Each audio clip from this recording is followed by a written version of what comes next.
pursuant to the Supreme Court decision in Sara Duterte versus House of Representatives. Of course, nag-motion for recall ng speaker ninyo at hindi ko alam kung ano po ang expectation nila kasi unanimous naman yung boto ng Supreme Court. Kaya hindi naman nila madiktahan ng Senate, 'di ba? Sabi nga ni Senate President Chis Escudero sa taas ng kilay, tila ang Kamara de Representante ay nasanay.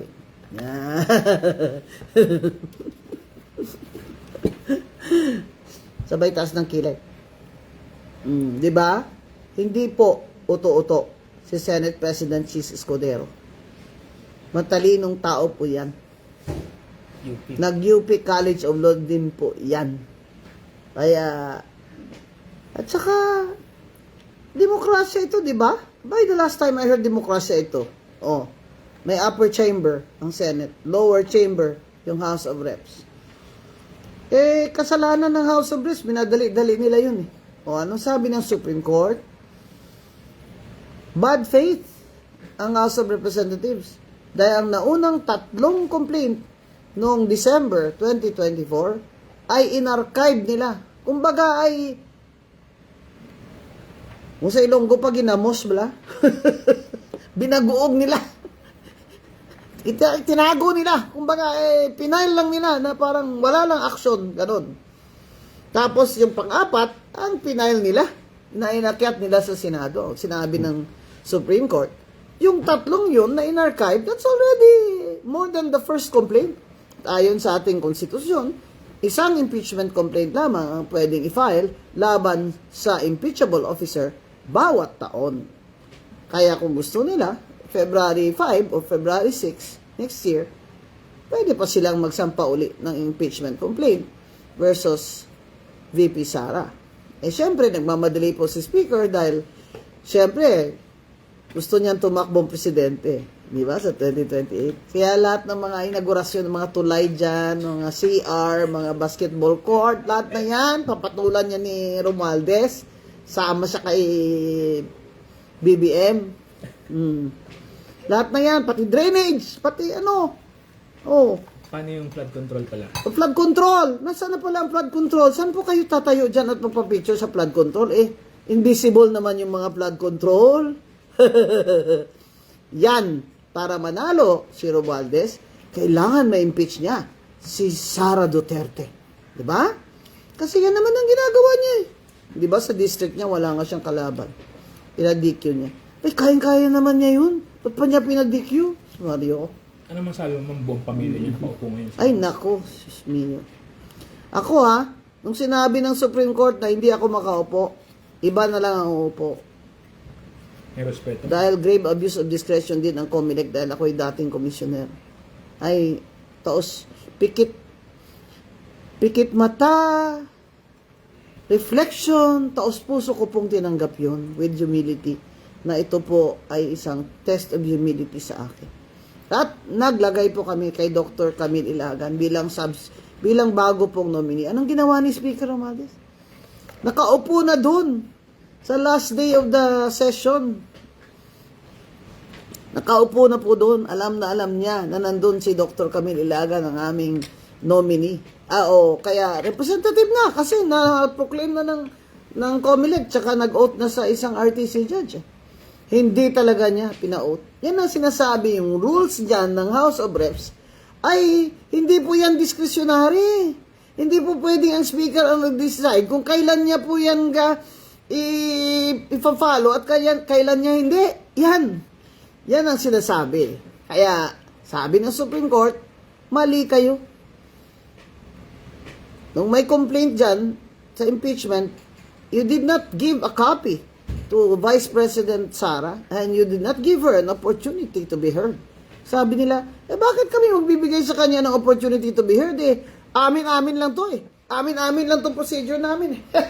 Amin-amin. Kung kailan lang gusto ng speaker gawin niya. In our case, P3PWD, ayaw niya kami paupuin dahil kontra Marcos ako at kontra Romualdez. Paano pala Hindi niya pina-out ang aming representative. Anong sabi ng Supreme Court? Sabi ng Supreme Court, ang Bill of Rights, o kaya right to due process, ay nandyan po yan. Yan ay katungkulan ng House of Representatives at yan ay karapatan ng nasakdal na Vice President Sara Duterte. Hindi po yan nawawala ang right to due process sa impeachment. Bongga pala itong si Speaker at ang House Congressman dyan eh. Ibig nila sabihin, pag impeachment, sila lang ang Diyos. Sabi nila, hindi na dapat nakikialam ang Supreme Court sa amin. Kasi rules namin ito eh. Pambira naman kayo eh. Nandyan nga sa rules nyo, sabi ni Attorney Francisco, yung anak ng yung mismong Francisco versus House of Representatives na landmark case. Nandyan mismo sa rules ng House of Reps na nakalagay the rules of court shall be suppletory in character. Diyan. Ay, hello, ang dami nyo kaya abogado dyan. Hello, nasa napunta yung mga... ba nag-bar exam kayo lahat? Mga abogado dyan, mga congressman. Hello, nasa ng Bill of Rights? Wala. Dyan sa House of Representatives, wala ng Bill of Rights. Ganun ba yun? Ano lang bill ang meron dyan? Bill? Yung impeachment ni BBM ano nangyayari? Anong impeachment ni BBM? Ano pala nangyari doon, ha? Yung best friend ko nag-file. Si Cardema ba yun? Nag-file? Ano nangyari doon? Hindi ba dapat deliver din yun sa committee at sabihin ng Justice Committee kung sufficient in form and substance? Ano yun nangyari doon? Archive din? Saan? Sabi nga ni Attorney Francisco ng Francisco versus House of Representatives, wala pong katagang archived sa Constitution, sa impeachment. Hindi po yan pwedeng i-archive. Wala pong discretion o leeway ang speaker o ang mga committee dyan na mag-archive ng complaint sa impeachment. Ang nakalagay po dyan, within 10 session days ay dapat po nilang aksyonan yan. Hindi naman nila ginawa yun sa impeachment complaint ni VP Sara. Tapos sasabihin nila, hindi dapat nakikialam ang Supreme Court. Check and balance ito. Bakit ganyan? Co-equal naman kami ng branch. Yun na nga Hello. That's the point. Na-check and balance nga kayo. Kaya ayaw nyo. Gusto nyo checks lang. Checky lang. Kim Jong-un kasi Sino si Kim Jong-un? Sino? Kim Jong-un. Sino? Si Kim Jong-un. Alam mo na. Si Kim Jong-un daw kasi. Hindi na check and balance kayo. Di ba yan ang demokrasya? Nabi ngayon ng Supreme Court. Shoutout mo, 2,000. Nasaan na? Ay, nahulog. Pasensya na kayo at sumobra ng kape dito Sumobra ang kape. Shoutout mo, 2,400 Saan? nanonood.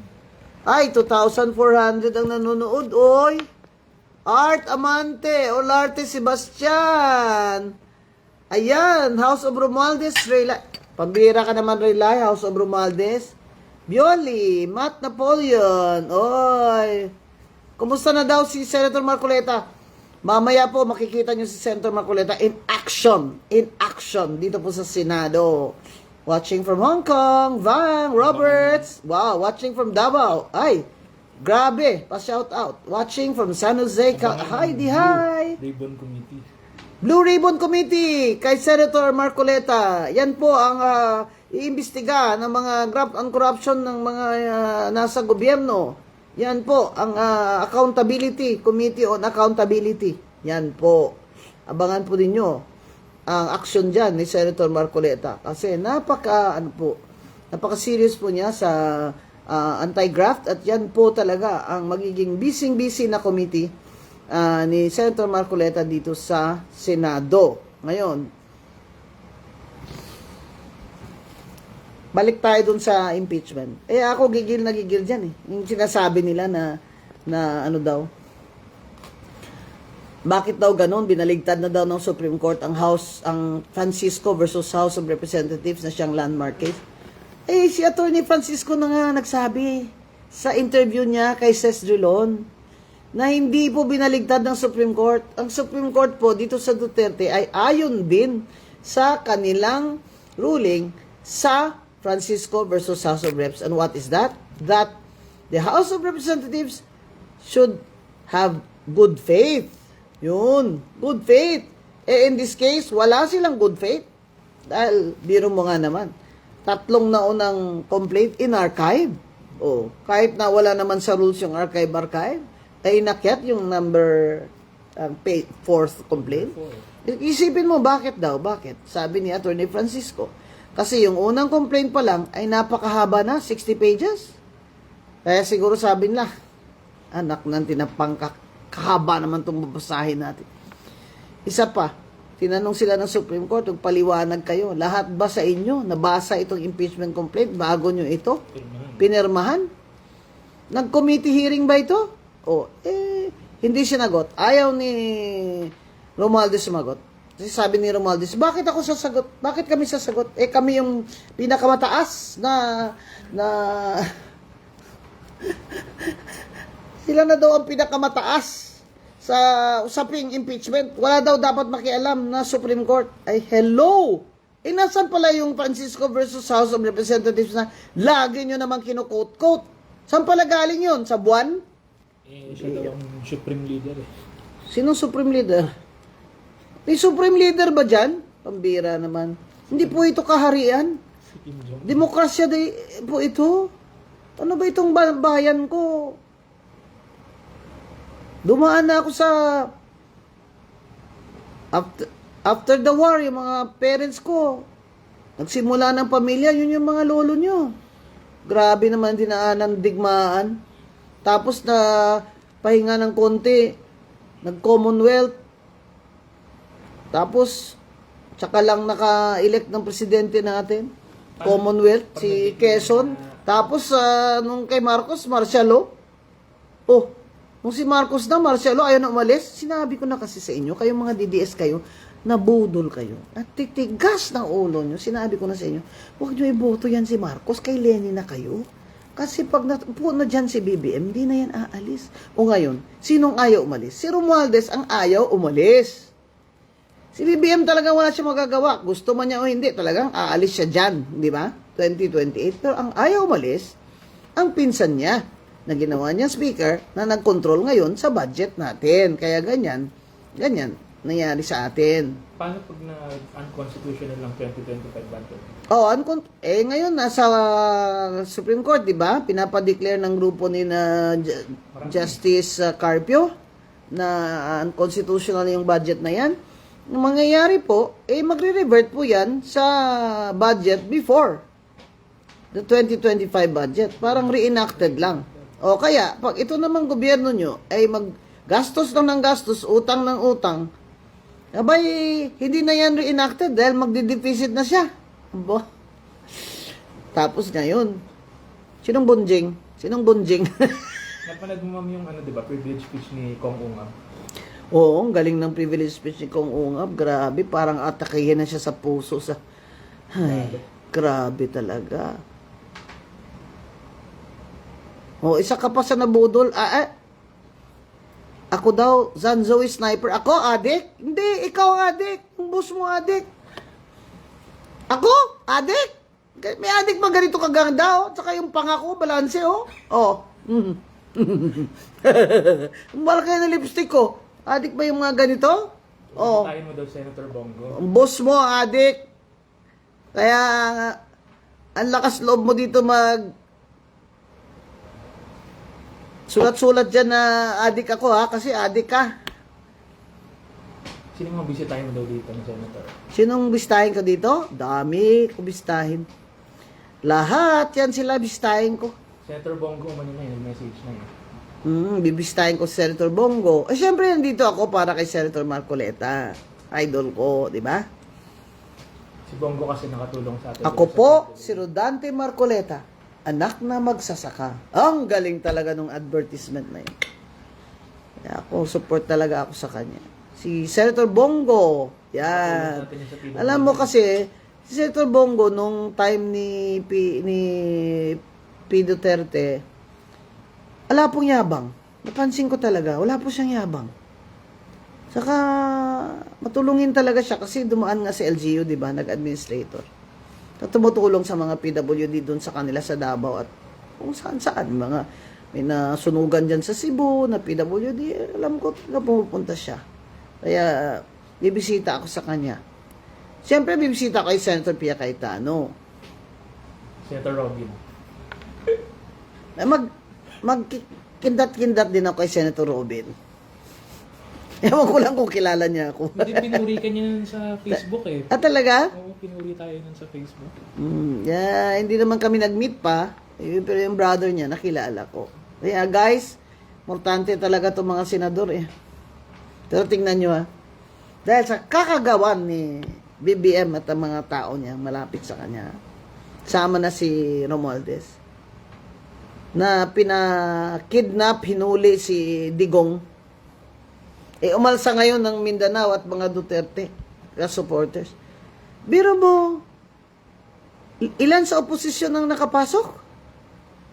Bongo, Bato, Marcos. Aimee, Villar. Marcos, Villar, Marcoleta, 5. Nung una pa nga si Senator Marcoleta, marami pang boto kaysa kay Aimee.